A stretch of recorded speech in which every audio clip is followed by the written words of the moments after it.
Freddy's in the building. Yep. Now, Freddy, Yep. I don't think we've met before. Never. But Okay. I feel like I know you. I feel you're from the East Coast. Yes. Where? Connecticut? Connecticut. I'm from Long Island. Oh, Strong Island, Long Island. Strong Island. Where you got to pay that big expensive toll to get there. You do. I don't. You do. I don't. Oh, y'all get it free as a resident. It is what it is. But I tell you what, it's all about the music, and that's why you're here. So tell me a bit about Freddy and what Freddy has to do with the music industry on the whole. I've been making music for 17 years. This is my 17th year. This is my lucky number, 17. Yeah. And this new track I have, I did about 10 years ago. 10 years ago? Yeah, and then I re-upped it 3 weeks ago and remixed it, and I realized Shaggy said at the beginning the number 17, and this is my 17th year, so if I don't drop it now, I don't, you know what I mean? So. Well, I mean, you say if you don't drop it now, but my 17th year will be over. No, well, yeah, well, I guess it doesn't with hold that the same point, weight, you know what I mean? This is it. So we dropped it. I was going to say with that, but you don't seem to have been in a rush to start the music business. You know what I mean? Well, I've been doing this for a long time, and this is like this album coming out December 17th. This is my 9th album of original music. So I've been making, and I write all the music myself, and then just have different features on every track. And but why did you start or enter the music business later in life than you would see most musicians? No, I've been doing music my whole life. It's just now I'm getting behind my music for the first time. Oh, so the 17 years is when you took it serious. No, I've always taken it serious. I just wasn't ready to let the world hear it until now. Like really let it. Like I put stuff out but never got behind it, never marketed, never did videos. I did 3 videos this year, including the one that just dropped 2 days ago for the new single with Shaggy and this dude Andre Fennell from originally from Kingston too. So what started your musical journey, and where were you? Like, tell me how your love for music and your want and need to be a part of music. At the beginning, grandmother, had me on the floor at 3 listening to classical records and show tunes, just absorbing and show tunes. Yeah, all kinds. Hello, Dolly. Yeah, for sure. Yeah, like, I know all about that good stuff. That's exactly what she played for me, Yes. and I loved it, and just absorbing every kind of genre there is, and then the Jamaican connection came in 1980. I went to see the Police, Of course, come on. and so I went to the Synchronicity tour, and the opening act was Black Uru, and it was Sly and Robbie, and I was blown away by them. Yeah. And then a couple of years later, I moved to the city, and the hot track in the club, like 83, 84, was Pull Up to the Bumper, Grace Jones. Yes. Sly and Robbie again, and then cut to 2015. I came down here the first time and worked with both of them on some music that I had never put out. Yeah.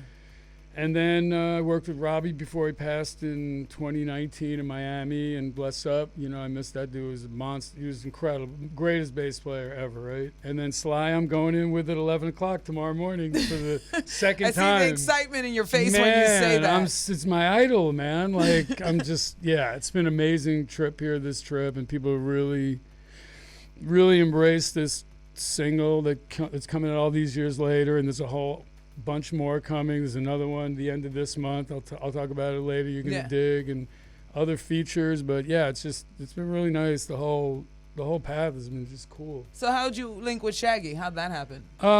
So Andre Fennell, who was Shaggy's writer for many years, he and I worked together years ago in New York. We met, and I had a record I put out. I had a band called the Formula Project through my Warner days in like 2009. I put out that album. He was the vocalist and lyricist. And then we did this other record that I never put out, which included this song that Shaggy's on. And, one day I was ready to make the record. I called him. He says, come over to Shaggy's house. And I did. In Long Island, Valley Stream is where Shaggy lives. And I went over, and it's so crazy. One of the places. Right, one of the places, right, of course. But and then it was crazy because I told someone this today. I went over there that day, and Sly and Robbie were there, and nobody introduced me. Yeah. I didn't meet them again until a couple of years later. But I went over there, and I was in the back room playing the beats for Andre, and Shaggy came in and just started singing over my track, and that's how I met him. Is that this song I have here called All Falls Down? No, not this one. This track, I don't even know if this was one of the tracks I had even written yet for the project, but it happened a few years later. So I played these in 2012 for him at Shaggy's house, and I think I finished the record the first time in 2014. sat there for all these years, and then I just went into the studio in the record plant in LA 3 weeks ago, re-upped it, remixed it with my mix engineer Enrique Andrade, who's like a 4-time Grammy-winning mix engineer from Brazil, who's done some really huge records. And what you're hearing and this is what we have. And this is, and then the video. You got to hear the video. You got to see the video. It's out? It's out, and it's crazy. All right, well, there's a video for it. We're going to get it up right now. It's called All Falls Down. Freddy is in the building. I know Halloween just went by, but it's not Freddy Krueger. No, he's not scary at all. Absolutely not scary at all. But Freddy's in the building, and this one is called All Falls Down. Yeah. Let's check it out, Bridge Nation. I'm sitting here looking at the electronics of all of this and the artworks and the graphics of all of this. Now, I love it. It's like that Pink Floyd vibe when I'm looking at the visuals for the video. You know what I mean? So the brick cool. on the wall. It's so cool you're saying that, because the illustrator that I found, this 24-year-old kid in Canada, I saw his work on Instagram, and I had my guys find him, and I brought him in, and when we started talking, like I said, there's an application for it, because he's using like artificial intelligence and all kinds of crazy formats, and it's next level stuff. And so I say, when he was telling me about it, I said, you can make a feature film like this. And his first example that he went to was The Wall. Was The Wall of Pink Floyd? 100%. Yeah. No, I literally love that song and that video so much, because the message in it. So I remember growing up in high school, hearing it, watching it,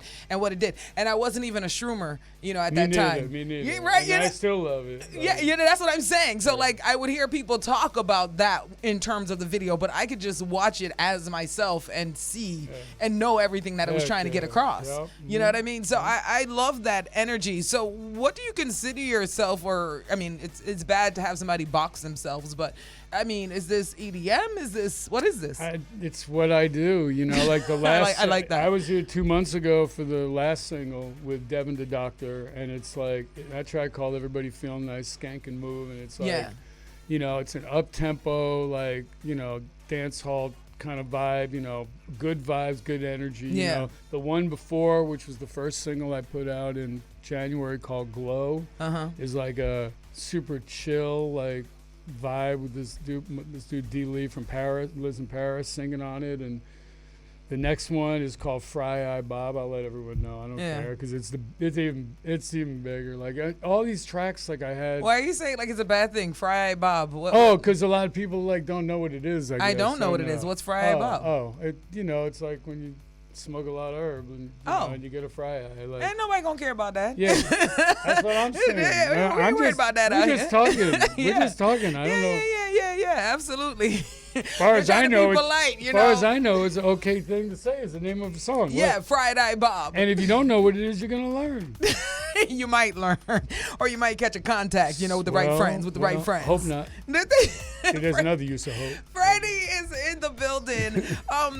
Before you go, I would love to hear from you, because I love playing different artists that represent reggae in their own little way. I play even a lot of the California bands, Hawaii, East Coast bands as well. But how can we further unify the music? Because I think there's a lot of music lovers, even in Jamaica and across the Caribbean, like myself, who loves variety in seeing our culture being represented, but we don't really connect. We don't see a lot of it come here. And I get that promoters aren't really paying big money to bring it here, but do you have any input on how we can further integrate all the various ways reggae is being interpreted worldwide? I have a lot of big ideas about what I want to do down here, and I think the way you do it is,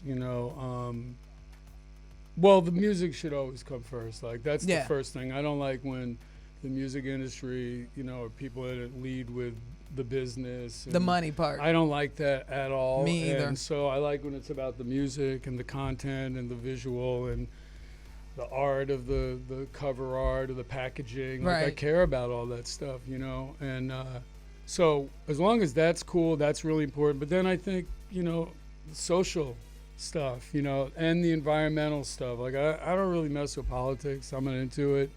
It's not my thing. It never was.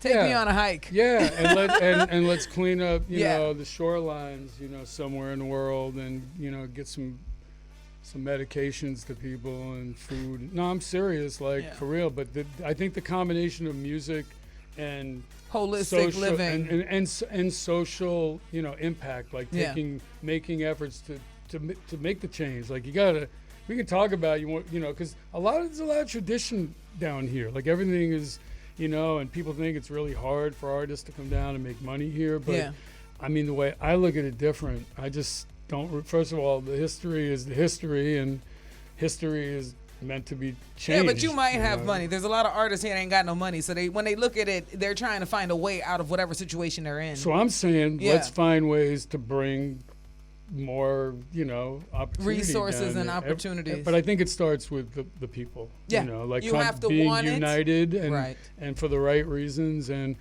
I got some ideas, and I think now, you know, if I'm getting a chance to, you know, put some of those things out there and maybe get a couple of ears that, you know, are listening and want to get involved and do stuff, then stay in tune. All right. Well, they can stay tuned. Where's your social media? Yeah, so you can reach my Instagram. It's at the Freddy Brown, TheFreddydBrowne. That's pretty easy. Yeah, the it really Freddy is. Brown. It really is, and it's the same spelling for Freddy Brown from my YouTube channel, where you can catch the video. The link is also on the Instagram, and that's a good place to start. And I'm accessible. You know, if anybody's got good ideas or music, you know. Or when do we look for the song with Shaggy? It's out. You just heard it.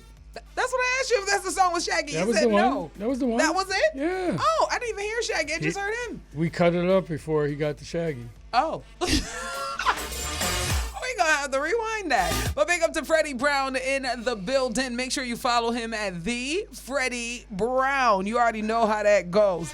In the meantime, what's that, Freddy? I just want to say thank you, Nikki, for having me, because this is my first time here, and you know, the vibe is super cool and everybody's really nice. And I knew, I looked through the window and I knew. Didn't I say I was East Coast? I knew it right away. Yeah, we have a certain energy us East Coasters, you know what I mean? Thank you so much. No problem.